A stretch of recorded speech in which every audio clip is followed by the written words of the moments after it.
আবারও ব্যালিস্টিক ক্ষেপণাস্ত্র পরীক্ষা চালালো উত্তর কোরিয়া। স্থানীয় সময় বুধবার সকালে দেশটির পূর্ব উপকূলের জলসীমায় একাধিক স্বল্প পাল্লার ব্যালিস্টিক ক্ষেপণাস্ত্র ছুড়েছে বলে জানিয়েছে দক্ষিণ কোরিয়ার সেনাবাহিনী। গেল কয়েক মাসের মধ্যে এটি উত্তর কোরিয়ার প্রথম ক্ষেপণাস্ত্র উৎক্ষেপণ।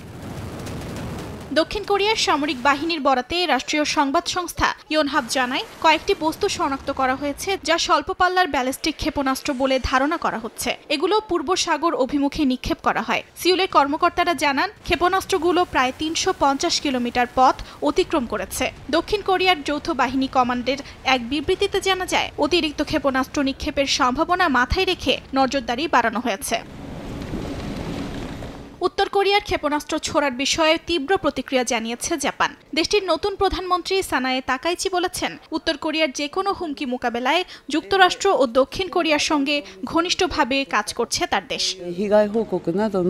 দক্ষিণ কোরিয়ার রিপোর্ট অনুযায়ী উত্তর কোরিয়া ক্ষেপণাস্ত্র ছোড়ার খবর পাওয়ার পর আমি আমার সূচি পরিবর্তন করেছি। পরিস্থিতি সম্পর্কে রিপোর্ট গ্রহণ করেছি। সরকার সর্বাত্মক পদক্ষেপ নিচ্ছে। যুক্তরাষ্ট্র ও দক্ষিণ কোরিয়ার সঙ্গে ঘনিষ্ঠভাবে যোগাযোগ রাখা হয়েছে। এর মধ্যে রয়েছে রিয়েল টাইম ক্ষেপণাস্ত্র সতর্কতা তথ্য আদান প্রদান।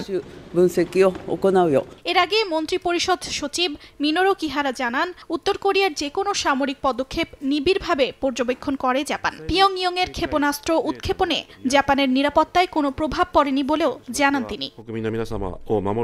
অর্জিতা শেহজিন, সময় সংবাদ।